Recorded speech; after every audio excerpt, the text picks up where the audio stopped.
బీఆర్ఎస్కు మరో big shock. కాంగ్రెస్లోకి గులాబీ పార్టీ సిట్టింగ్ ఎమ్మెల్యే. లోక్సభ ఎన్నికలు సమీపిస్తున్న తరుణంలో హైదరాబాద్ జిల్లాలో బీఆర్ఎస్ పార్టీకి షాక్ తగలనుందా అంటే అవుననే సమాధానం వినిపిస్తోంది. ఆ పార్టీ నుంచి రెండవ పర్యాయం గెలిచిన ఓ ఎమ్మెల్యే కాంగ్రెస్ పార్టీలో చేరేందుకు రంగం సిద్ధం చేసుకున్నారని సమాచారం.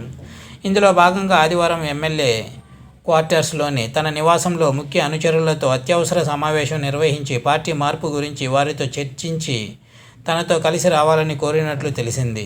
ఇప్పటికే కాంగ్రెస్ పార్టీ రాష్ట్ర నాయకత్వంతో టచ్లోకి వెళ్లిన సదరు ఎమ్మెల్యే త్వరలోనే హస్తం గూటికి చేరతారనే ప్రచారం నియోజకవర్గంలో మొదలైంది. అయితే హస్తం పార్టీ నేతలు కూడా ఆయన చేరికకు గ్రీన్ సిగ్నల్ ఇచ్చినట్లు తెలిసింది. దీంతో ఆ ఎమ్మెల్యే తన ముఖ్య అనుచరులతో రాత్రి వరకు అత్యవసర సమావేశం ఏర్పాటు చేశారు.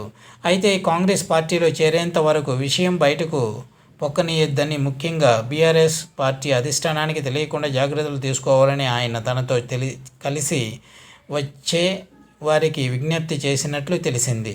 బీఆర్ఎస్లో ఉంటే రాజకీయ భవిష్యత్తు లేదని భావిస్తున్న ఈ ప్రజాప్రతినిధి పార్లమెంట్ ఎన్నికల నోటిఫికేషన్ లోపే పార్టీ మారాలని నిర్ణయానికి వచ్చినట్లు సమాచారం.